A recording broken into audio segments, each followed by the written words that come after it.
لا حول ولا قوة إلا بالله العلي العظيم حسبنا الله ونعم الوكيل نعم المولى ونعم النصير أعوذ بالله من الشيطان الرجيم بسم الله الرحمن الرحيم الحمد لله الذي لا يبلغ مدحته القائلون ولا يحصي نعماءه العادون ولا يؤدي حقه المجتهدون ثم الصلاة والسلام والتحية والإكرام على سيد الأنبياء والمرسلين سيدنا ومولانا أبي القاسم محمد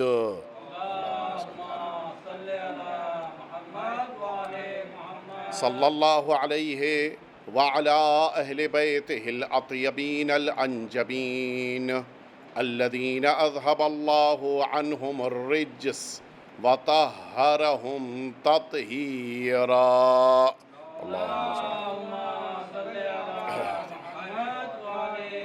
لا سيما الإمام المبين بقية الله في الأرضين واللعنة الدائمة الباقية على أعدائهم أجمعين أما بعد فقد قال الله الحكيم في كتابه المبين وهو أصدق الصادقين وقوله الحق ولقد بعثنا في كل أمة رسولا أن اعبدوا الله واجتنبوا الطاغوت صلوات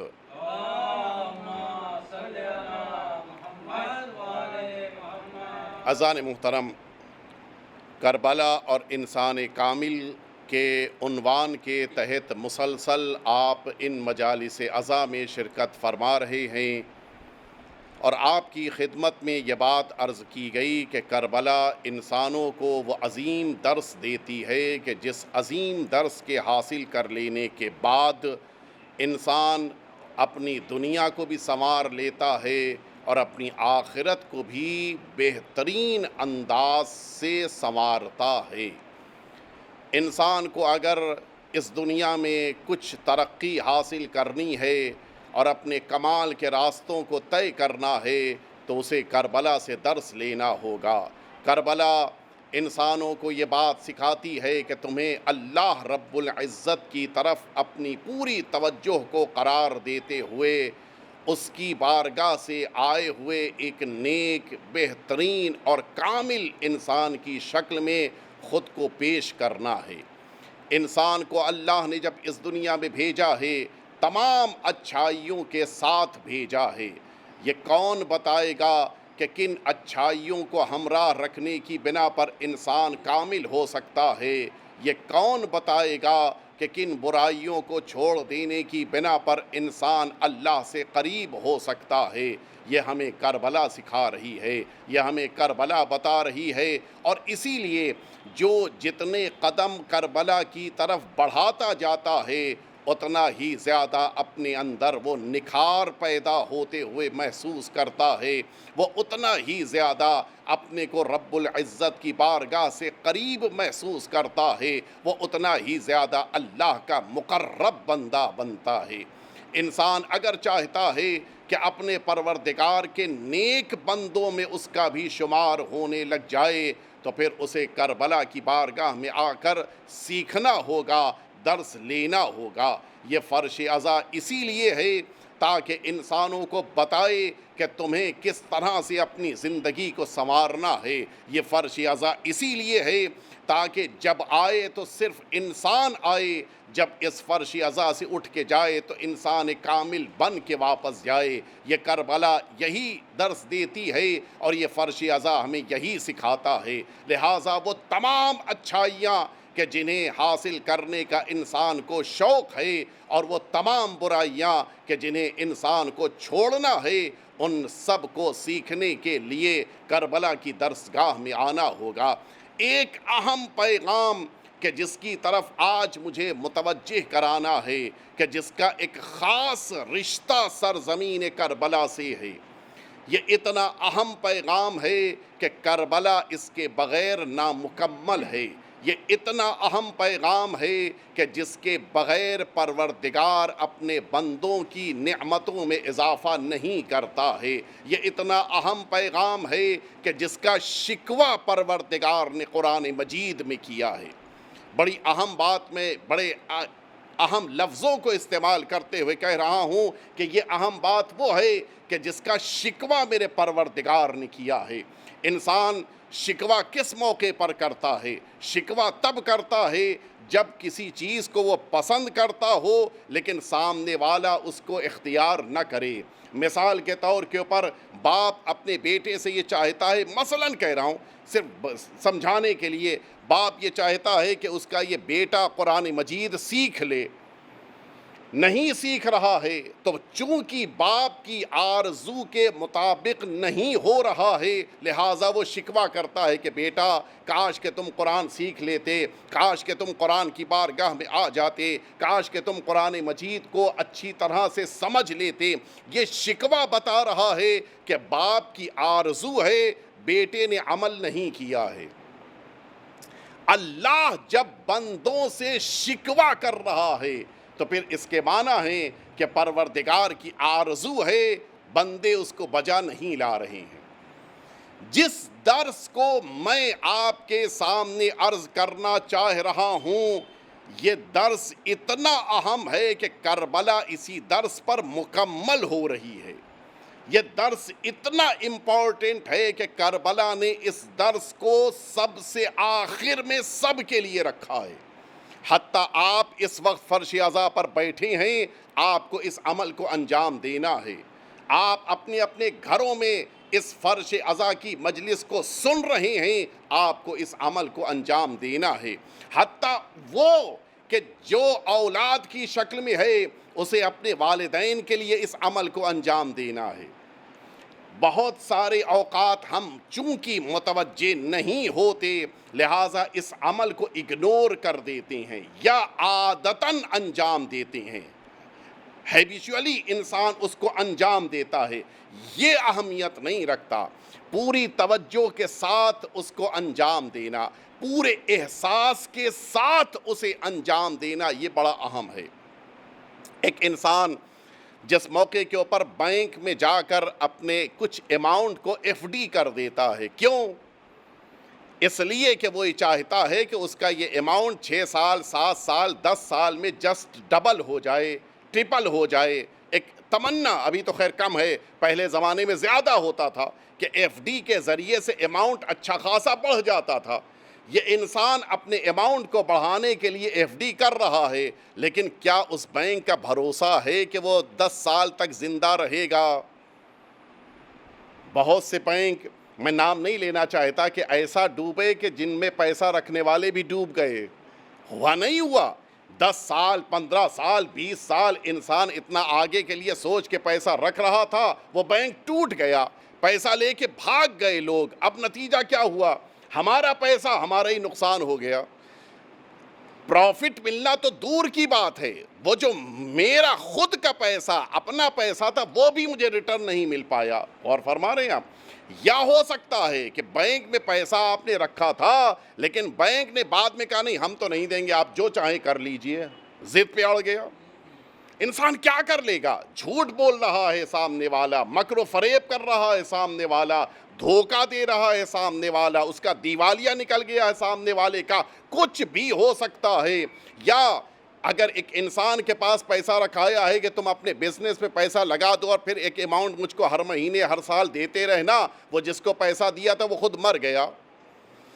یہ جو انسان دنیا میں پیسہ لگا رہا ہے اس کی کوئی گارنٹی نہیں ہے کہ وہ پیسہ اسے ریٹرن ملے گا۔ دیکھیں، گارنٹی پیپر کی شکل میں تو ہم کو مل جائے گی، لیکن آیا واقعاً ریٹرن پیسہ ملے گا اس کی گارنٹی کوئی نہیں دے سکتا۔ کوئی پاسبل ہی نہیں ہے کہ گارنٹی لے لے۔ لیکن اگر اللہ اپنے بندے سے گارنٹی کے ساتھ یہ کہے کہ میں تمہارے اماؤنٹ کو بڑھا کر ریٹرن کروں گا، تو نہ اس کے وہاں موت کا تصور ہے، نہ اس کے وہاں وعدہ خلافی کا خیال ہے، نہ اس کے وہاں بینک کے بیٹھ جانے، ٹوٹ جانے، ختم ہو جانے کا احساس ہے، نہ اللہ کا خزانہ گھٹنے والا ہے۔ لیکن اللہ کے خزانے میں رقم رکھنے کے بجائے ہمیں اگر زیادہ اماؤنٹ چاہیے ہے تو کچھ کرنا ہوگا۔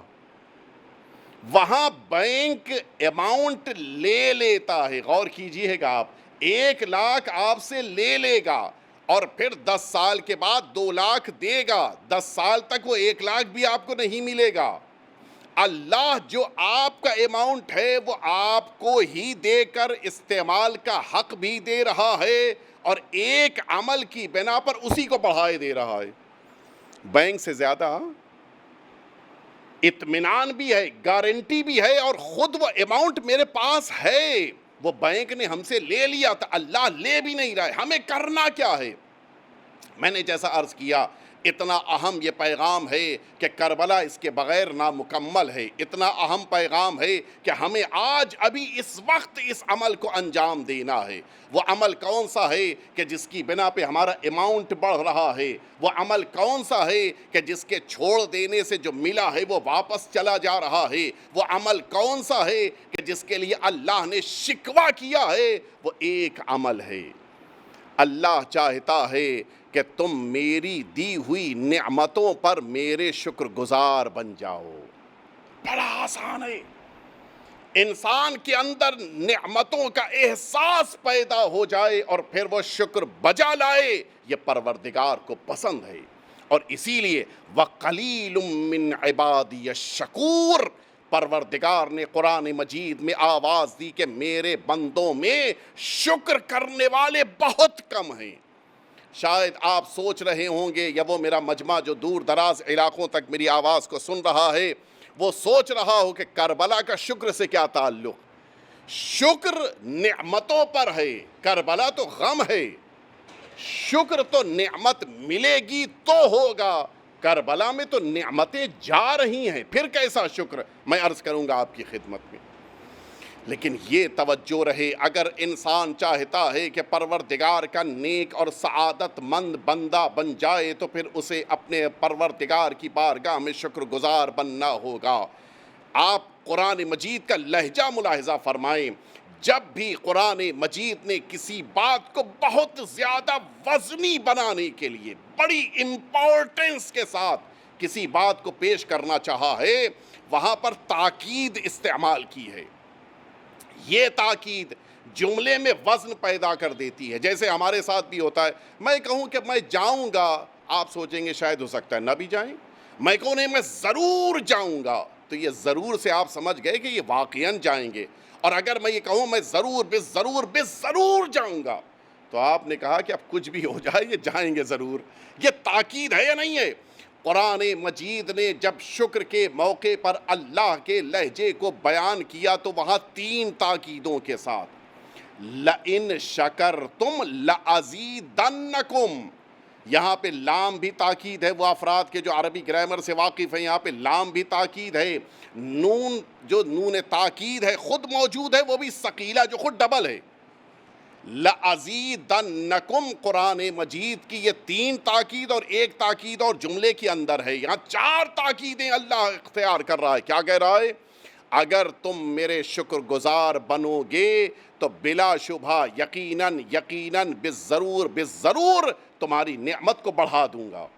یہ اللہ وعدہ کر رہا ہے، نعمتوں کو بڑھائے گا پروردگار اگر ہم شکر گزار بن گئے۔ اب آپ سمجھے، فرش عزا پر بیٹھے ہیں تو شکر پروردگار کیجئے، مجلس عزا گھر تک پہنچ رہی ہے تو شکر پروردگار کیجئے، ذکر امام حسین پر آنکھوں میں آنسو آ رہے ہیں تو شکر پروردگار کیجئے، اگر امام حسین کا نام آپ کے ذہن آپ کے دل تک پہنچ رہا ہے تو شکر پروردگار کی۔ یہ تو وہ شکر ہے کہ جو ظاہری طور پہ ہمارے سامنے نعمتیں ہیں، لیکن کتنی نعمتیں ہماری زندگی میں ہیں۔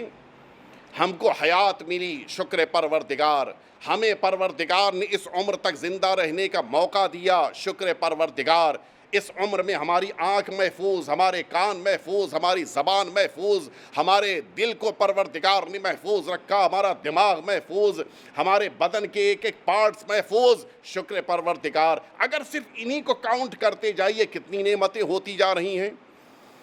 اچھا یہ ذہن میں رہے، جتنی بڑی نعمت ہوتی ہے اتنا بڑا تھینکس بھی ہونا چاہیے، ہے یا نہیں؟ آپ کو اگر تبرک کے موقع کے اوپر ایک باکس ملا تھینک یو، اگر ڈبل ملا تو آپ کہتے ہیں نہیں آپ کا بہت شکریہ، اور اگر اور زیادہ مل گیا تو اور تھینک یو کہتے نہیں کہتے ہیں؟ تو جب نعمت بڑھتی ہے تو شکریہ بھی بڑھتا ہے۔ اب آپ ذرا بتائیے جو نعمتیں ہمارے پاس ہیں، کوئی بتا سکتا ہے کہ ان کی قیمت کتنی ہے؟ ایک آنکھ کی قیمت کوئی بتا سکتا ہے؟ زبان کی قیمت بتا سکتا ہے؟ یہ دانت، یہ تو ظاہری بات میں کہہ رہا ہوں، یہ دانت جس موقع کے بعد آپ ایک ڈینٹسٹ کے پاس جانے لگ جائیے تو پتہ چلتا ہے کہ یہ دانت کا علاج کتنا مہنگا ہے یا نہیں؟ اللہ نے بغیر کچھ لیے ہوئے یہ دے دیا ہے۔ مجھے اپنے اس دوست کے اس جملے سے بڑی معرفت کا احساس ہوا کہ اس نے یہ بات کہی کہ میں بچپن سے ابھی تک نماز پڑھتا آیا تھا، اور ہر نماز میں جب زمین پر بیٹھ کر اٹھتا تھا تو ہمیشہ کہتا تھا بحول اللہ وقوتہ اقوم واقعد۔ زندگی بھر کہا، 70 ایئرز کا تھا، زندگی بھر کہا، یعنی اس نے 55 ایئرز تو واجب شکل میں کہا ہے۔ کہتا ہے کہ آج جب اس ایج میں میں داخل ہوا تب مجھے احساس ہوا کہ یہ جملہ کتنا قیمتی ہے۔ ہم میں سے کتنوں کو احساس ہی نہیں ہے؟ میں نے پوچھا بھی کیسے آپ کو معرفت دیکھیے، کیسے آپ کو احساس ہوا؟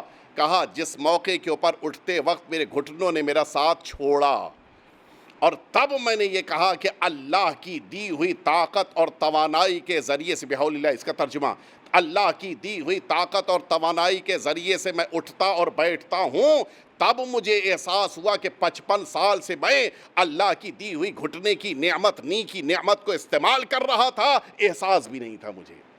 ہمیں احساس بھی نہیں ہے۔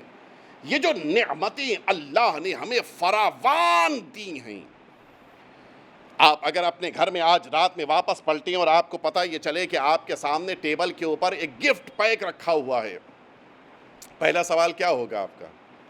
یہ بعد میں پوچھیں گے کہ کیا ہے، یہ پہلے پوچھیں گے کہ کون لایا؟ یہ انسان کے ذہن کا، انسان کا مزاج ہے۔ پہلا سوال کون لایا؟ اور اب ظاہر ہے کہ فیملی نے بتایا کہ فلاں صاحب آئے تھے اور انہوں نے لا کے یہ گفٹ آپ کے لیے پہنچا دیا، تب تو ٹھیک ہے۔ لیکن اگر فیملی نے یہ کہہ دیا کہ کیا بتائیں، انہوں نے آپ کا نام پوچھا تھا لیکن آپ نہیں تھے گھر پہ، وہ جلدی سے دے کے اتنی جلدی میں چلے گئے کہ میں ان کا نام نہیں پوچھ پائی، آپ کا کیا ری ایکشن ہوگا؟ یہ کیا کیا تم نے؟ ارے کم از کم نام پوچھا ہوتا، ان کے بارے میں پتہ ہونا چاہیے تھا کون ہے۔ کیوں بھائی آپ کو کیا کام ہے؟ آپ نے لے لیا کافی ہے؟ کہ نہیں، یہ میری انسانی ذمہ داری ہے کہ جس نے مجھے کوئی گفٹ دیا میں اس کو فون کر کے یا مل کر ایک دفعہ ضرور تھینک یو کہوں۔ یہ میری انسانی ذمہ داری ہے یا نہیں ہے؟ جب ایک چھوٹا سا گفٹ، شاید ہو سکتا ہے وہ مٹھائی کا ڈبہ 400 500 1000 روپے کا رہا ہو، جب ایک چھوٹا سا گفٹ ایک بار مل گیا تو پھر ہم فون کر کے یا جا کے اس کے گھر تک تھینک یو کہہ رہے ہیں۔ اور جس پروردگار نے صبح سے لے کے شام تک، شام سے لے کے صبح تک، بچپنے سے لے کے جوانی تک، جوانی سے لے کے ضعیفی تک، یہاں تک کہ قبر تک مسلسل نعمتیں دی ہیں، کیا اس کی بارگاہ میں شکر گزار بندہ نہیں بننا چاہیے؟ اس کے لیے تو مسلسل شکر ہونا چاہیے کہ اللہ نے واقعاً جو نعمتیں ہمارے حوالے کی ہیں، ان نعمتوں کو اگر ہم حقیقتاً شکر پروردگار بجا لانے لگ جائیں تو ہم ان نعمتوں کا شکر نہیں بجا لا سکتے۔ کربلا ہمیں انسان کامل بنانے کے لیے یہی کہہ رہی ہے کہ تمہارے زبان کے اوپر شکر پروردگار ہونا چاہیے۔ ہمارے وہاں ایک مزاج یہ بھی پایا جاتا ہے کہ اگر ہم کسی شخص کو زیادہ نماز پڑھتے ہوئے دیکھیں، زیادہ روزہ رکھتے ہوئے دیکھیں، زیادہ قرآن پڑھتے ہوئے دیکھیں، زیادہ توبہ کرتے ہوئے دیکھیں، زیادہ سجدے کرتے، ہمارے ذہن میں کیا تصور پیدا ہوتا ہے؟ لگتا ہے کہ اس کا پاسٹ بڑا خراب تھا اور اسی کو کلیئر کرنے کے لیے اتنے سجدے کر رہا، اتنی نمازیں، یہ ہوتا نہیں ہمارے ذہن میں؟ ایک شخص یہی فکر لے کے آیا، سنیں آپ، حضور ختمی مرتبہ حضرت محمد مصطفیٰ صلی آپ کے پاس آ کے کہتا کہ یا رسول اللہ آپ کیوں اتنے سجدے کر رہے ہیں؟ آپ نے کیا کیا ہے؟ آپ کے لیے تو پروردگار نے اعلان کر دیا قرآن مجید کی، وہ میں آیت پڑھ دوں کہ جو اس نے کہا کہ یا رسول اللہ آپ کے لیے تو اتنے سجدوں کی ضرورت نہیں ہے، اتنا زیادہ آپ کے لیے تو پروردگار کی بارگاہ میں مسلسل نمازیں پڑھنے کی ضرورت نہیں ہے، کہ قرآن مجید کہہ رہا ہے کہ اے پیغمبر آپ اتنی نمازیں نہ پڑھیے کہ آپ کے پیروں پہ ورم آ جائے۔ کیوں اتنی نمازیں؟ خدا نخواستہ آپ کا تو نہ کوئی گناہ ہے، نہ کوئی معصیت ہے، نہ کوئی برائی ہے، نہ کوئی خرابی ہے، حتیٰ لیغفر لک اللہ ما تقدم من ذنبک وما تأخر۔ قرآن مجید نے یہ اعلان کر دیا ہے۔ البتہ ظاہر ہے کہ وہ ترجمہ جو ہم لوگ سوچ رہے ہیں وہ ترجمہ نہیں ہے۔ اے پیغمبر آپ کے اوپر آج تک زندگی میں کوئی گناہ ہے ہی نہیں، اتنی کیوں نمازیں پڑھ رہے ہیں کہ آپ کے پیروں میں ورم آ جاتا ہے؟ کیا کیا ہے آپ نے؟ اب دیکھیں رسالت مآب کا جواب آپ سنیں۔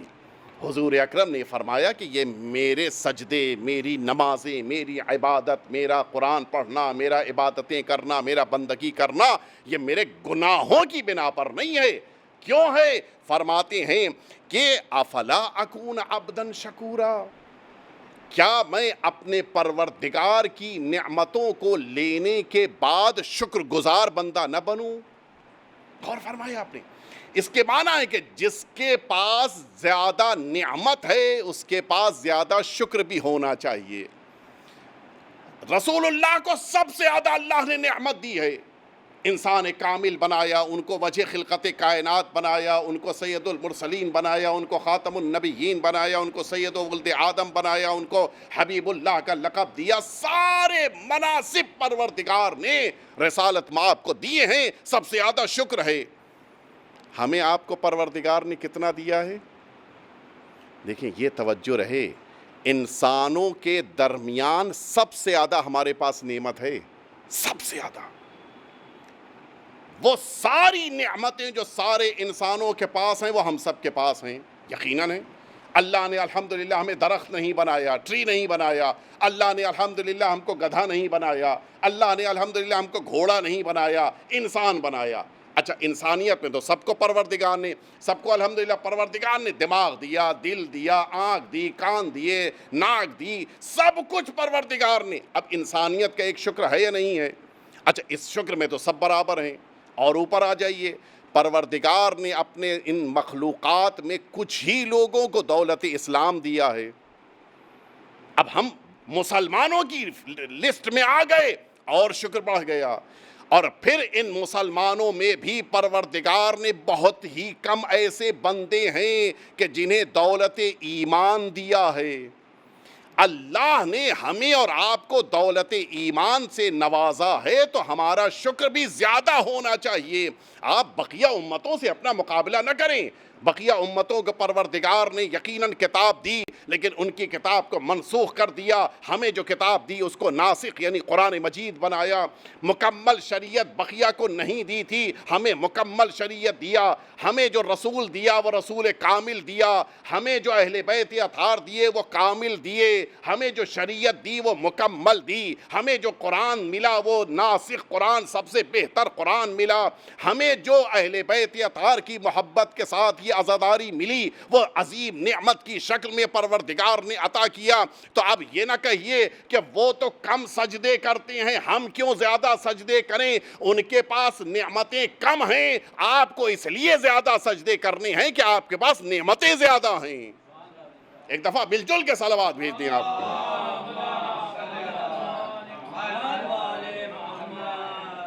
اور پھر اس شکر کو تو ہمیں اس لیے بھی بجا لانا ہے کہ اس شکر کے لیے ہمیں اہل بیت اطہار نے تاکیداً حکم دیا ہے۔ فرماتے ہیں ان حوائج الناس الیکم من انعم اللہ، یہ کس کا جملہ ہے سنیں گے آپ؟ اسی عظیم المرتبت امام سرکار سید الشہداء امام حسین صلوات اللہ وسلامہ علیہ کہ جن کی محبت میں آپ یہ فرش عزا بچھاتے ہیں اور جن پر آپ مسلسل گریہ کرتے ہیں، آقا کا یہ جملہ ہے کہ یہ جو لوگ تمہارے پاس اپنی ضرورتوں کو لے کر آتے ہیں، یہ وہ چیز ہے کہ جس کو ہم کچھ اور سوچتے ہیں، ہے یا نہیں؟ اکڑنے کا ذریعہ. پتہ ہے وہ 10 آدمی میرے پاس آئے تھے ماہ رمضان میں، مانگ رہے تھے، میں نے ان کا کام پورا کر دیا. اکڑتے نہیں، ہم اکڑتے ہیں.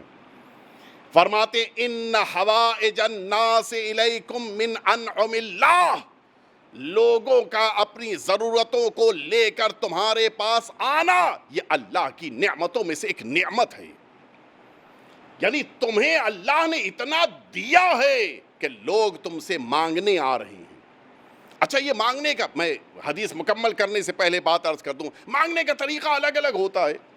کسی کے پاس لوگ آ رہے ہیں کہ پیسہ دے دو، کسی کے پاس لوگ آ رہے ہیں کہ فکر دے دو، کسی کے پاس لوگ آ رہے ہیں کہ تم شریعت کا مسئلہ سمجھا دو، کسی کے پاس لوگ آ رہے ہیں کہ میرا سامان خراب ہے تم ٹھیک کر دو، کسی کے پاس لوگ آ رہے ہیں کہ میرے مثلاً بیٹا بیٹی کی شادی ہے تم نیا رشتہ بتا دو. غور کر رہے ہیں آپ، یہ سب لوگوں کی ضرورتیں ہیں.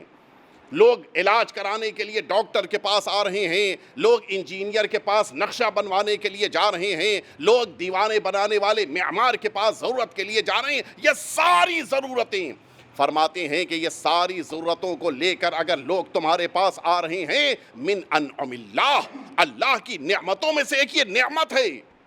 بہت سے ایسے افراد ہیں کہ جن کے پاس نالج ہے، اس نالج کو لینے کے لیے ان کے پاس کوئی نہیں آتا، اللہ نے نہیں ان کو موقع دیا. بہت سی ایسے افراد ہیں جن کے پاس مال ہے، لوگ مانگنے کے لیے نہیں جاتے. سوسائٹی میں دیکھا ہوگا، نہیں بھائی ان سے نہیں، وہ بڑے سخت مزاج آدمی، ان کے پاس ہم نہیں جائیں گے. کسی کے پاس جانے کا، ان کے پاس جانے کے لیے نہ کہنا. یہ کسی کا کیا معنی ہے؟ یعنی اللہ نے اس نعمت کو ان سے لے لیا ہے.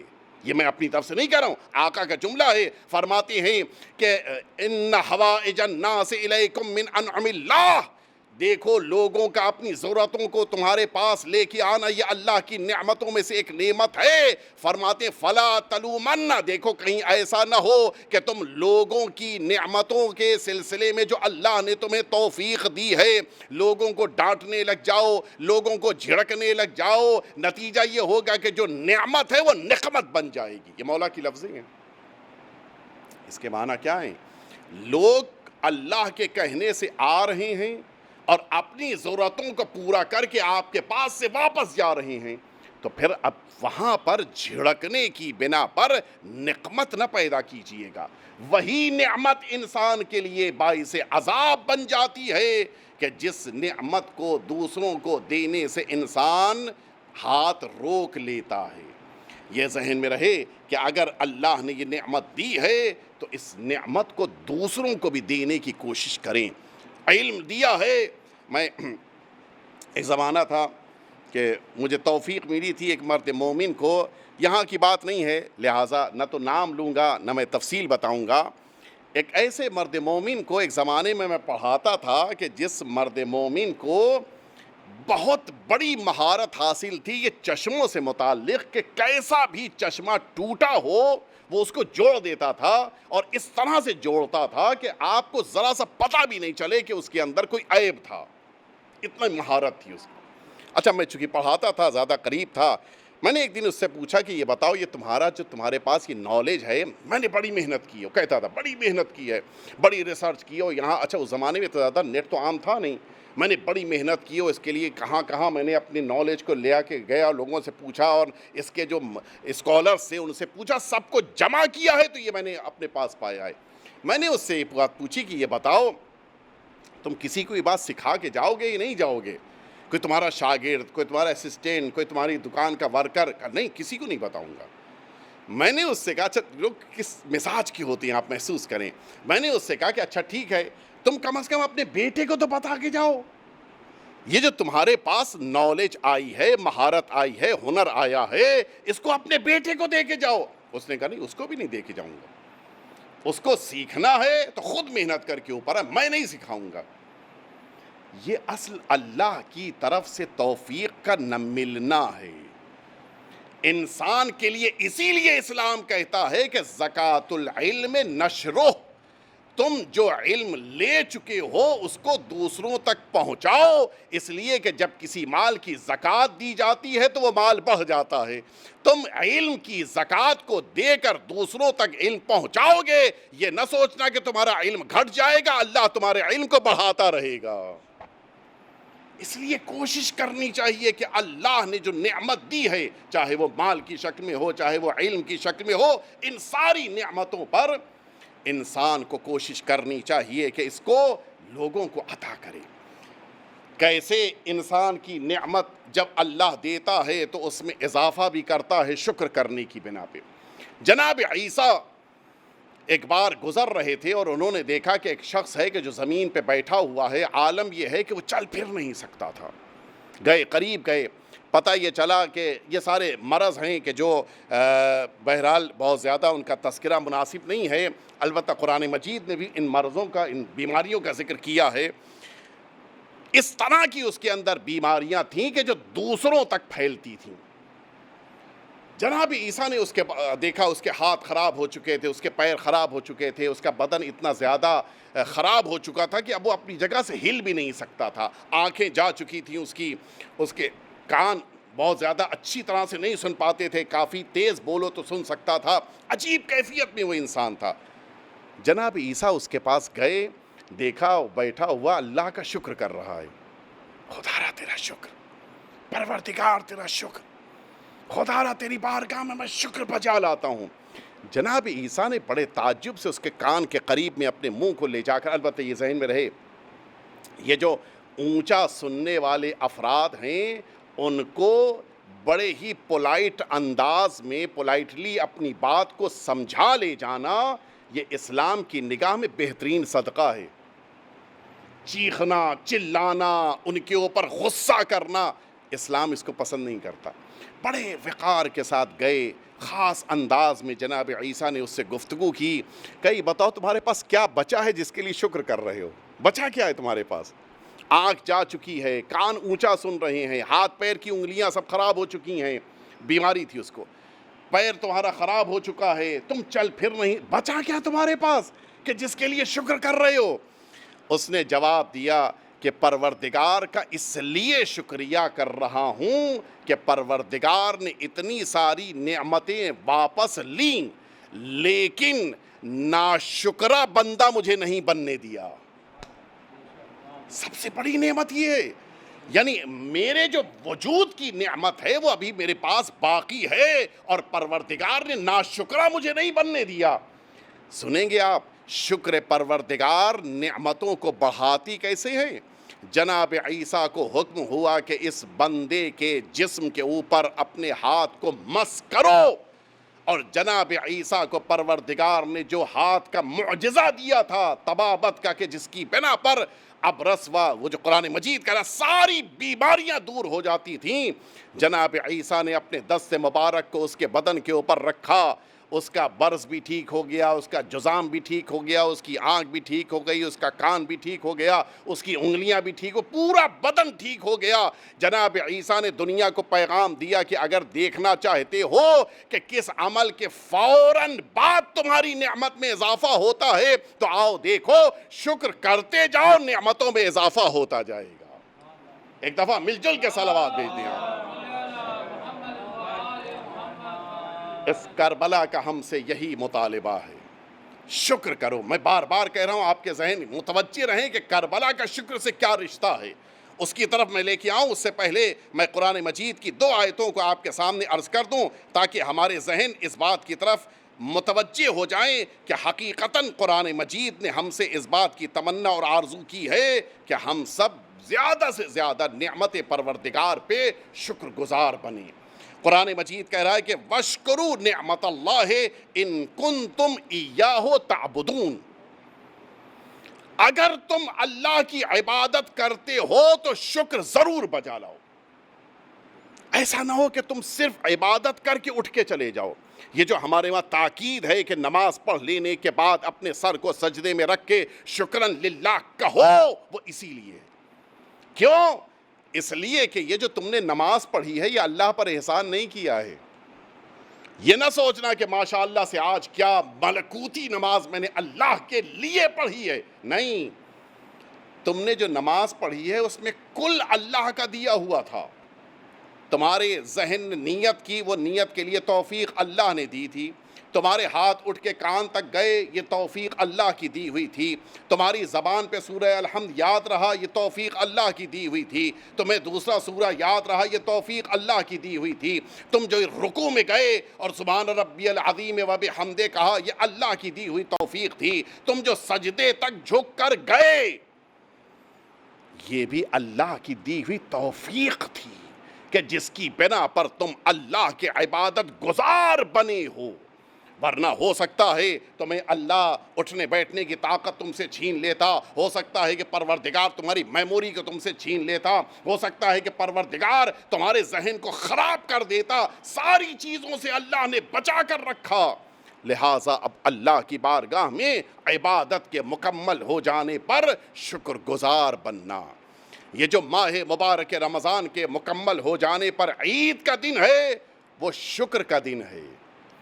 ایک مہینے روزہ رکھ کے اکڑنے کی ضرورت نہیں ہے، بلکہ ایک مہینے روزہ رکھنے کی توفیق ملنے پر اللہ کی بارگاہ میں شکر بجا لانے کا دن ہے۔ یہ جو محرم الحرام کے مکمل ہو جانے کے بعد 2.25 مہینے جب مکمل ہوں تو یہ جو 9 ربیع الاول آتی ہے وہ شکر پروردگار کا دن ہے۔ اتنے 2.25 مہینے تک امام حسین کے لیے عزاداری کرنے کی توفیق ملی ہے، اس پر شکر بجا لاؤ۔ میں نے ابھی اس مجلس سے پہلے یہ بات عرض کی تھی، دیکھیے کتنی نعمتیں ہیں جو ہم سوچ بھی نہیں پاتی ہیں۔ کسی شخص کا اگر اوپن ہارٹ سرجری کسی کی ہو چکی ہو، ذرا اس سے پوچھئے، حتیٰ اس کے لیٹنے تک کے لیے ڈاکٹرز کی طرف سے خاص انسٹرکشنز ہیں کہ تم لیفٹ سائیڈ میں کروٹ لے کے نہیں لیٹو گے، تم بائیں سائیڈ کروٹ لے کے لیٹو گے، تم بہت زیادہ ہیوی کھانا رات میں نہیں کھاؤ گے، تم اپنے سینے کے اوپر ہاتھ نہیں مارو گے، تم اپنے سینے کے اوپر کسی بچے کو نہیں بٹھاؤ گے، کتنے انسٹرکشنز ہیں۔ لیکن یہی اوپن ہارٹ سرجری کرا کے آنے والا انسان امام حسین کی فرش عزا پہ آ کے بیٹھا، مجلس ختم ہوئی، نوحہ شروع ہوا، جہاں سب نے ماتم کرنا شروع کیا اس نے بھی سینے پہ ماتم شروع کر دیا۔ اب تو یاد ہی نہیں رہا کہ ڈاکٹر نے منع کیا تھا اور یہ کہا تھا اور یہ انسٹرکشن تھا اور یہ پابندی تھی، یہ مجبوری، سب ختم ہو گیا۔ کیوں؟ کہ امام حسین کی محبت کی بنا پر انسان دنیا کی تکلیفوں کو بھول جاتا ہے۔ یہ نعمت ہے یا نہیں ہے؟ اس نعمت کا احساس پیدا ہونا چاہیے یا نہیں ہونا چاہیے انسان کو اس اعتبار سے؟ اسی لیے میں ایک زمانے میں یہ چیز غور کرتا تھا اور ابھی بھی اس بارے میں بڑی محنت کرتا ہوں کہ دیکھوں وہ لوگ جو معاشرے میں سوسائٹی میں سوئسائڈ کرتے ہیں، اگر آپ ان کے اعمار کو اٹھا کر دیکھیں اور لسٹ دیکھیں کہ ان میں سے کتنے ایسے ہیں کہ جن کے دلوں میں امام حسین اور اہل بیت اطہار کی محبت ہے، تو بہت کم ملیں گے آپ کو، بہت مائنر، البتہ ہیں، بہت کم ملیں گے۔ کیوں؟ ریزن کیا ہے؟ ریزن یہی ہے، اہل بیت اطہار کی محبت اور اہل بیت اطہار کا غم ہمارے مزاج میں اس طرح سے بیلنس برقرار کرتا ہے کہ نہ دنیا کی مشکلات میں پڑ جانے کے بعد ہمیں لگتا ہے کہ دنیا ختم ہو گئی، اور نہ دنیا کی خوشی مل جانے کے بعد یہ احساس ہوتا ہے کہ بس دنیا پار ہو گئی۔ یہ جو بیلنس ہے وہ صرف ہمارے پاس ہے، وہ کہیں کسی کے پاس آپ کو نہیں ملے گا۔ یہ نعمت ہے یا نہیں ہے؟ اس نعمت پروردگار پہ آپ کو اللہ کی بارگاہ میں شکر گزار بننا ہے۔ اور اسی لیے میں عرض کروں کہ جس موقع کے اوپر پروردگار قرآن مجید میں سورہ لقمان میں کہہ رہا ہے کہ وَلَقَدْ آتَيْنَا لُقْمَانَ الْحِكْمَةَ، ہم نے لقمان کو حکمت اور علم عطا کیا، ان اشکر لی، انشکر لی، اے لقمان حکمت ملی ہے تو میرے شکر گزار بنو، کسی اور کے نہیں، میرے۔ وَمَن يَشْكُرْ فَإِنَّمَا يَشْكُرْ لِنَفْسِهِ، اور جو شکر کرتا ہے وہ اپنے لیے کرتا ہے، اللہ کے لیے نہیں کرتا۔ یہ نہ سوچنا کہ اللہ نے دیا ہے تو اس کا کچھ فائدہ ہونے والا، نہیں، تم شکر بجا لاؤ گے تو اپنے لیے شکر بجا لاؤ گے۔ اور اسی لیے انسان کو کریڈٹ دینا چاہیے تو اللہ کو دینا چاہیے۔ بس میں نے اپنی بات کو مکمل کیا۔ کریڈٹ اگر دے تو میں کربلا تک آپ کو لے کے آ گیا، اگر کریڈٹ دینا ہے تو اللہ کو دینا چاہیے۔ میں اس بات کو اکثر پیش کرتا ہوں کہ جس موقع کے اوپر انسان نیکیاں اچھائیاں دیکھتا ہے فوراً اپنے کو آگے لے آتا ہے۔ میں اپنا کالر اونچا کرتا میں نے یہ کیا. اور جہاں مشکلات آئیں، سختیاں آئیں، پریشانیاں آئیں، مصیبتیں آئیں، کہ نہیں وہ اوپر والا. میں مثال دے دوں تاکہ ذہن متوجہ ہو جائیں. میچ ہو رہا ہے، میچ کمپلیٹ ہوا، اور ظاہر ہے کہ یہ البتہ اسے سمجھانے کے لیے کہہ رہا ہوں، اس کا کوئی تعلق شریعت سے نہیں ہے. میچ کمپلیٹ ہوا تھا، یہ کرکٹ ختم ہوا، ایک ٹیم ہے جو بڑی خوش ہو کے اس فیلڈ سے باہر نکل رہی ہے، اور دوسری ہے بیچاری جو بیک ڈور سے سر جھکا کے نکل رہی ہے. آپ سمجھ گئے کہ دونوں میں کیا فرق ہے؟ وہ جو خوشیوں کے ساتھ ناچتے ہوئے اور بڑے اچھے انداز سے باہر نکل رہے ہیں، خوشیاں مناتے ہوئے، وہ جیت گئے ہیں. اور وہ جو ہار گئے ان کا کیا حال ہے؟ وہ بیچارے پیچھے کے گیٹ سے چپکے سے نکلنا چاہ رہے ہیں. اچھا، یہ میڈیا والے بڑے خطرناک ہوتے ہیں. وہ ایسوں کو جلدی ڈھونڈ لیتے ہیں کہ جو بچ کے نکلنا چاہیں. وہ جلدی سے کیمرہ لے کے پہنچ گئے اور انہوں نے مائک کو آگے کر دیا کہ بتائیے آپ ہارے کیوں؟ اس کا کیا جواب ہے؟ کہا نہیں، وہ لک اچھا نہیں تھا، آج اوپر والے نے ساتھ نہیں دیا، آج جو ہے وہ ہماری قسمت ہمارے ساتھ نہیں تھی. یہی تو ہو گئی، بات ختم ہو گئی. اب وہی کیمرہ مین کیمرہ لے کے مائک کے ساتھ آ گیا ان لوگوں کے پاس کہ جو ٹیم جیت گئی تھی. آپ جیتے کیسے؟ ارے ہماری فیلڈنگ اچھی تھی، ہماری بیٹنگ اچھی تھی، ہماری بالنگ اچھی. یہ ہوا کہ نہیں ہوا؟ یہاں پر جیت میری طرف آئی اور ہار کس کی طرف گئی؟ جبکہ اسلام کیا کہتا ہے؟ برائیاں خرابیاں تمہاری بنا پر ہیں، نعمتیں اللہ کی بنا پر ہیں. ہم بالکل الٹا کر دیتے ہیں. نعمتیں اللہ سے لیتے ہیں، کریڈٹ خود کو دیتے ہیں. برائیاں خود میری بنا پر ہیں، ذمہ دار اللہ کو بنا دیتے ہیں، جبکہ یہ غلط ہے. میں اس کی مثال، اس کے جملہ دیکھیں، قرآن مجید کہہ رہا ہے کہ جس موقع کے اوپر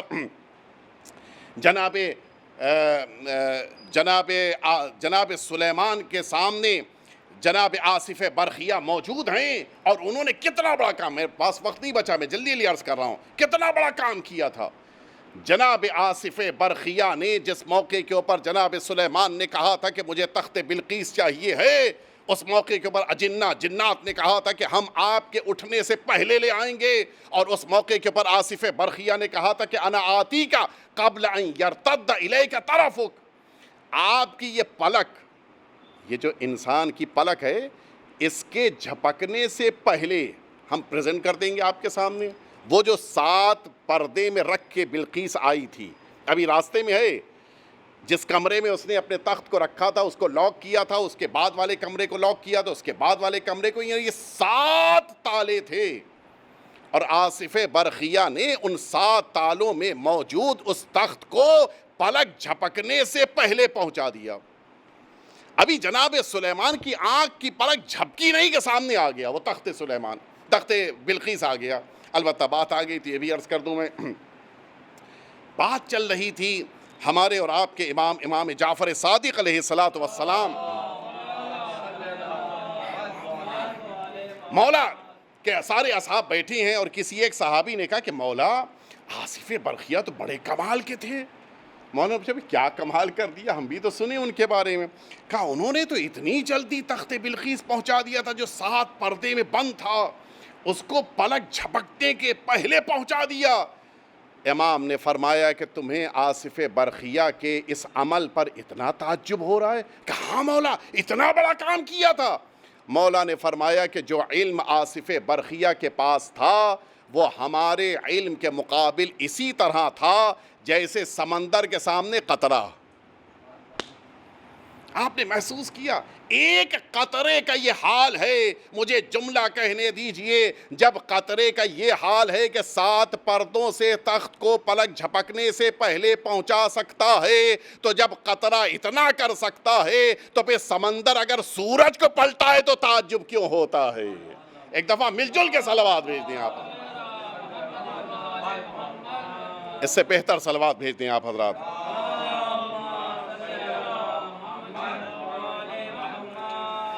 جناب آصف برقیہ، اب یہاں سے جو لفظ تھا جس کے لیے میں نے یہ پورا واقعہ آپ کی خدمت میں عرض کیا، جیسے ہی یہ تخت آیا، ہم آپ ہوتے تو کیا کرتے ہیں؟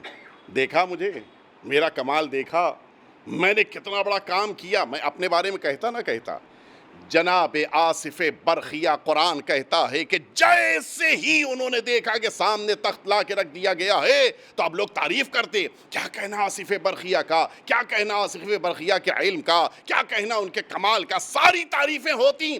اس سے پہلے کہ کوئی کچھ کہتا، آصف برخیہ نے فوراً کہا فَلَمَّا رَآهُ مُسْتَقَرًّا عِنْدَهُ، جیسے ہی انہوں نے اپنے سامنے دیکھا کہ یہ تخت لا کے رکھ دیا گیا، قال، فوراً انہوں نے کہا کہ ھذا من فضل ربی، میری طرف سے نہیں ہے، یہ جو میں لے کے آیا ہوں یہ میرا اس میں کوئی رول نہیں ہے، کوئی میرا اس میں عمل نہیں ہے، ھذا من فضل ربی، یہ میرے پروردگار کا فضل ہے کہ یہ تخت بلقیس یہاں تک آ گیا ہے۔ یہ اصل کمال ہے، شکر پروردگار اسے کہتے ہیں۔ نعمتوں کو اللہ کی طرف سے قرار دینا چاہیے۔ ہو سکتا ہے کہ میرے کسی عمل کی بنا پہ، بہت سارے لوگ سوسائٹی میں میری دی ہوئی دعا کے نتیجے میں آپ کا بچہ صحت پا گیا، بھائی آپ نے دعا کب دی تھی؟ وہ دعا تو معصوم نے آپ کو پہنچائی تھی، آپ پہنچانے کا ذریعہ بن گئے تھے، یہ آپ کی دعا کیسے ہو گئی؟ اور اسی لیے بڑا افسوس ہوتا ہے کہ بعض لوگ دعائیں لینے کی بھی بڑے بڑے اماؤنٹ لیتے ہیں، 10,000 15,000 20,000 25، میں دعا آپ کو دوں گا، اس کے لیے 25,000 لوں گا۔ ان سے اتنی بات پوچھنے کی ضرورت ہے کہ جس امام نے یہ دعا تعلیم فرمائی تھی، کیا انہوں نے بھی پیسہ لیا تھا؟ انہوں نے تو پیسہ نہیں لیا تھا۔ اچھا ٹھیک ہے، اگر آپ نے زعفران خریدا اس کا پیسہ لے لیے، ٹھیک ہے، اگر آپ نے پوستے آہو کے جس کے اوپر دعا لکھی جاتی اس کے لیے پیسہ لیا تو ٹھیک ہے، لیکن اگر آپ 25,000 لے رہے ہیں تو یہ کہاں سے، کس شریعت میں؟ یہ جو اپنی طرف کریڈٹ دیا جاتا ہے، نتیجے میں دعاؤں کا اثر اور تاثیر ختم ہو جاتی ہے۔ اللہ کی طرف نسبت ہونی چاہیے، اللہ کی طرف منسوب کرنا، یہی سب سے بڑی نعمت ہے۔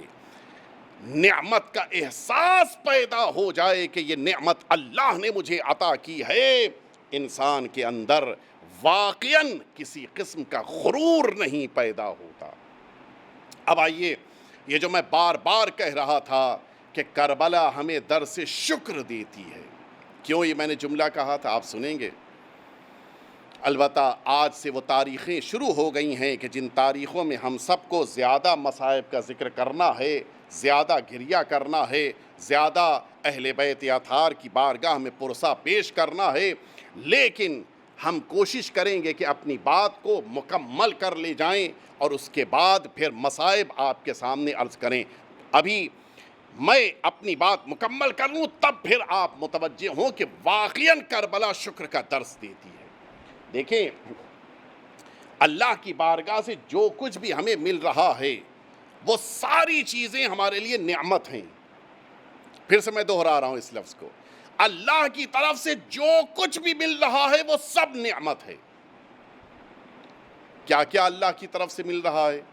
اولاد مل رہی ہے تو یہ بھی نعمت، اولاد واپس جا رہی ہے تو یہ بھی نعمت ہے۔ ہاں، یہ توجہ رہے، اللہ کا نعمتوں کا واپس لینا یہ بھی اللہ کی نعمت ہے۔ اب میرے پاس چونکہ اب زیادہ وقت نہیں ہے کہ میں اس بات کو پیش کر سکوں، لیکن حقیقت یہ ہے کہ نعمتوں کا واپس جانا بھی اللہ کی طرف سے انتظام ہے، لہٰذا اس پر بھی شکر ہونا چاہیے۔ کربلا کے واقعات میں آپ اٹھا کر دیکھیے، دو جملے آپ کو بہت زیادہ ملیں گے۔ ایک، پروردگار ہم سے قبول کر لے، یہ جملہ، اور دوسرا جملہ جو بار بار ملے گا کہ پروردگار تیری بارگاہ میں شکر گزار ہیں۔ ماؤں نے بچوں کے جنازوں کو دیکھ کر شکر پروردگار کیا ہے کربلا میں،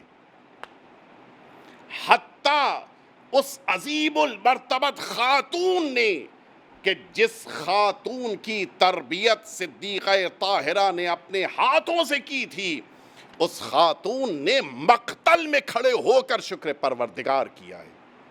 بہت بڑی بات ہے۔ ہاں، مقتل میں اپنے بھائی کا جنازہ، اپنے جگر کے ٹکڑوں کے جنازے، اپنے خاندان کو بکھرا ہوا دیکھ رہی ہیں، پھر بھی زینب شکر گزار ہیں۔ کہ بہت بڑا جذبہ ہے جو صرف کربلا سے مل سکتا ہے۔ اور پھر جو جذبہ اس عظیم المرتبت خاتون نے میدان کربلا میں پیش کیا ہے، تاریخ انسانیت اس کی مثال پیش کرنے سے قاصر ہے۔ آپ سنیں گے کس موقع کے اوپر جناب زینب علیہ مقام نے شکر کیا ہے۔ جس موقع کے اوپر خیمے میں 2 چھوٹے چھوٹے جنازے آئے ہیں، اس موقع کے اوپر جناب زینب علیہ مقام نے اپنے ان 2 بچوں کے جنازوں کے درمیان جگہ بنائی، اور جناب زینب علیہ مقام نے وہاں پر شکر کیا ہے۔ میرے پروردگار، زینب شکر گزار ہے کہ تو نے زینب کی اس قربانی کو قبول کر لیا۔ زینب شکر گزار ہے کہ زینب کے ان نونہالوں کو امام وقت پہ جان قربان کرنے کا تو نے جذبہ دیا۔ زینب شکر گزار ہے کہ زینب کو اپنی ماں کے سامنے محشر میں سرخ رو کر دیا۔ زینب شکر گزار ہے کہ تو نے زینب کے بچوں کی قربانی کو قبول کر لیا۔ ماں ہے جو میدان کربلا میں بچوں کے جنازوں پر شکر کر رہی ہے۔ یہ صرف کربلا کا درس ہے اور دنیا میں کہیں اور نہیں مل سکتا ہے۔ ہاں، آپ متوجہ ہو گئے سرزمین کربلا کی طرف، جس موقع کے اوپر زینب علیہ مقام نکل رہی ہیں، جناب عبداللہ بن جعفر کہ جو جناب جعفر طیار کے فرزند ہیں، کہ جن کی بڑی فضیلت ہے۔ وقت نہیں ہے ورنہ عرض کرتا کہ اسلام میں جناب جعفر کے بڑے رتبے، بڑے درجے بیان کیے گئے ہیں۔ انہی کے فرزند ارجمند ہیں جناب عبداللہ، کہ جنہیں خود امام حسین نے کربلا کے نہ آنے کے لیے کہتے ہوئے اس سرزمین مدینہ پہ رکنے کی ذمہ داری دی تھی، اور یہ فرمایا تھا کہ اس مدینے کی ذمہ داری تمہارے حوالے ہے اور یہاں کی خبریں مجھ تک پہنچاتے رہنا۔ اور جناب عبداللہ نے آخری لمحات میں اپنی زوجہ جناب زینب علیہ مقام سے یہ فرمایا تھا کہ اے بنت امیر المؤمنین، اپنے ساتھ میرے ان 2 شہزادوں کو لے کر جائیے۔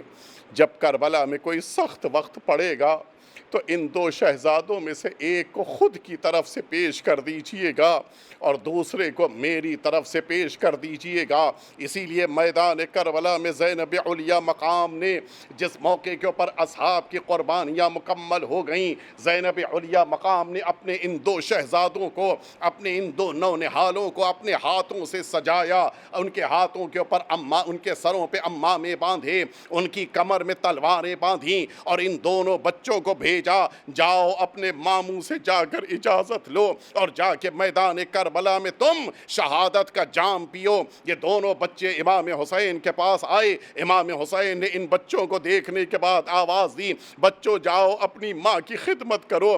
فرماتے ہیں کہ ماموں جان، یہ جو ہماری کمر میں تلوار ہے وہ ماں نے ہماری باندھی ہے، یہ جو ہمارے سروں پہ امامے ہیں وہ ہماری ماں نے باندھے ہیں، تاکہ ہم میدان کربلا میں اپنی شجاعت کا جوہر دکھا سکیں۔ ان دونوں بچوں کو امام حسین نے اجازت دی۔ یہ دونوں بچے میدان کربلا میں آئے، یہ دونوں بچے اپنی شجاعت کے جوہر دکھا رہے تھے۔ مجھے پورا مقتل نہیں پڑھنا ہے، اس لیے کہ ایک منزل تک آپ کو لے کے جانا ہے۔ یہ دونوں بچے میدان کربلا میں اس انداز میں ذوالجناح سے زمین کربلا کی طرف آئے کہ ایک بھائی تو زمین پہ گر گیا، دوسرا بھائی جو ذوالجناح کے گلے میں باہیں ڈالی تھیں وہ گھوڑا کافی دور تک لے کے اون کو نکل گیا۔ یہ دونوں بھائی جدا ہو چکے ہیں، دشمنوں نے حملے کرنے شروع کر دیے ہیں۔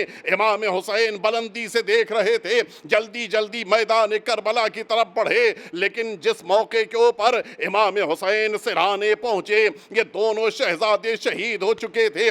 امام حسین نے دونوں کے جنازوں کو اٹھایا، خیمے کی طرف واپس پلٹے، خیمے میں لے کے آئے، جناب زینب علیہ مقام کو بلایا گیا۔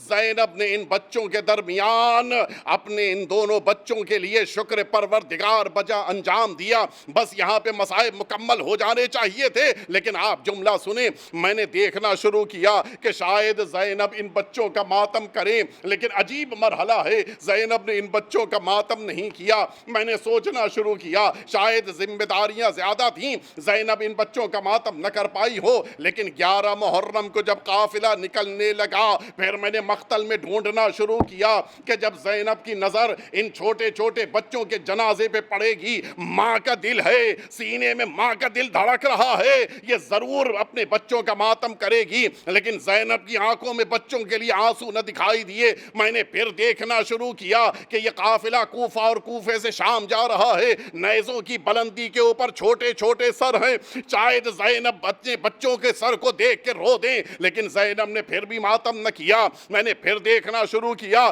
کہ شاید زندان شام میں کہیں زینب اپنے بچوں کا ماتم کرتی ہوئی دکھائی دے جائے، لیکن زینب نے وہاں بھی اپنے بچوں کا ماتم نہ کیا۔ پھر میں نے ڈھونڈنا شروع کیا کہ جب زندان سے رہائی ملی ہے اور ایک گھر آزاد کرایا گیا کہ جس میں یہ سب بیٹھ کے ماتم کریں، تبرکات آنا شروع ہوئے۔ زینب نے سارے تبرکات کو لینا شروع کیا۔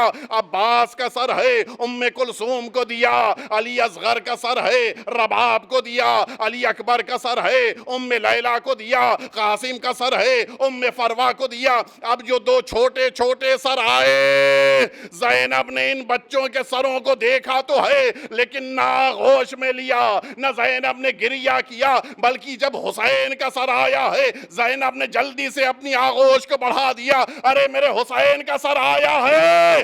زینب نے اپنے بچوں کا وہاں بھی ماتم نہ کیا۔ میں بڑی عجیب فکر میں تھا، یہ کیسے ممکن ہے کوئی ماں اپنے بچے کا ماتم نہ کرے۔ پھر میں نے ڈھونڈنا شروع کیا، زینب سرزمین کربلا پہ پہنچی۔ انسان جب اتنی مدتوں کے بعد کہیں جاتا ہے سارے واقعات یاد آ جاتی ہیں۔ پھر میں نے سوچنا شروع کیا شاید زینب کو کربلا پہنچ کے بچے یاد آ جائیں، لیکن زینب کو کربلا میں بھی اپنے بچے نہ یاد آئے۔ یہ آخر کیسے ممکن ہے کہ ایک ماں اپنے بچے کا ماتم نہ کرے؟ حتیٰ زینب مدینہ طیبہ کی طرف روانہ ہوئی۔ زینب نے مدینے پہنچ کے علی اکبر کا ماتم کیا، علی اصغر کا ذکر کیا، حسین کا ماتم کر کے گریہ کیا، لیکن اون محمد کا ذکر تک نہ کیا۔ کیسے ممکن ہے کہ زینب اون محمد کا ماتم نہ کرے؟ اچانک مجھے ملا اب جو زینب روضہ پیغمبر پہ پہنچی اور قبر پیغمبر پہ پہنچنے کے بعد زینب نے آواز دی، اے نانا، لٹا ہوا قافلہ زینب واپس لے کے آئی ہے، اور اس کے بعد جملہ ملتا ہے، نانا ذمہ داریوں کا بوجھ تھا، زینب ماتم نہ کر سکی۔ ارے اگر زینب روتی ام فروا کو کون سمجھاتا؟ زینب روتی ام کلثوم کا سہارا کون بنتا؟ زینب رو دیتی لیلا کا سہارا کون بنتا؟ زینب نے اپنے بچوں کا ابھی تک ماتم نہیں کیا تھا، لیکن اب جو زینب واپس پلٹی، اپنے گھر میں قدم رکھا، اب وہ چھوٹے چھوٹے مصلے، زینب نے اپنے بچوں کے حجرے دیکھے، زینب مدینے کی زمین پہ بیٹھ گئی۔ اے میرے بچوں، اب زینب زندگی بھر ماتم کرے گی۔ اے میرے اون، اے میرے محمد، تمہاری ماں تمہاری عزادار ہے۔